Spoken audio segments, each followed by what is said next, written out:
আকাশ থেকে ঝুলবে বহুতল ভবন। সম্প্রতি এমনই এক অবিশ্বাস্য বাড়ির পরিকল্পনা প্রকাশ করা হয়েছে। যে কোনো বড় বহুতলকে আমরা আকাশচুম্বী ভবন বলে থাকি। এবার আর কথায় নয়, সত্যি সত্যি আকাশকে চুম্বন করতে চলেছে একটি বহুতল ভবন। পৃথিবীকে প্রদক্ষিণকারী একটি গ্রহাণু থেকে তার দিয়ে বাঁধা অবস্থায় ঝুলে থাকবে ভবনটি। সম্প্রতি এমনই অবিশ্বাস্য এক বাড়ির পরিকল্পনা প্রকাশ করা হয়েছে।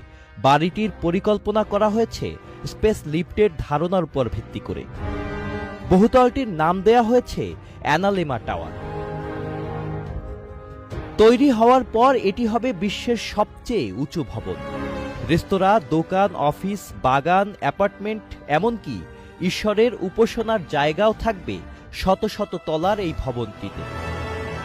সেই সঙ্গে এই ভবন থেকে দেখা যাবে পৃথিবীর অভূতপূর্ব দৃশ্য, কারণ এটি প্রতিদিন উত্তর থেকে দক্ষিণ গোলার্ধের মধ্যে প্রদক্ষিণ করবে। এই আশ্চর্যগত ভবনটির ধারণাগত ছবিগুলোতে দেখা যাচ্ছে বিশাল সাদা ভবনটি মেঘের উপরে অবস্থান করছে। ভবনটি হাজার হাজার মিটার উঁচুতে বাতাসে ভাসছে। পরিকল্পনা অনুযায়ী ভবনটি মাটি থেকে ৩,৪০০ মিটার উঁচুতে ঝুলে থাকবে।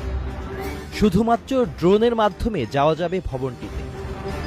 এই দুঃসাহসী পরিকল্পনা করেছে আর্কিটেকচার ফার্ম ক্লাউডস-এও। তারা এই ভবনটি দুবাই শহরের আকাশে তৈরির প্রস্তাব দিয়েছে।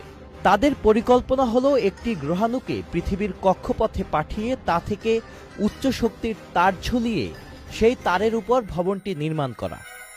ক্লাউডস-এও জানিয়েছে, গ্রহাণুগুলোকে ম্যানিপুলেট করা এখন আর কল্পবিজ্ঞানের কাহিনীর মতো নয়। Sajid Abdullah, channel I.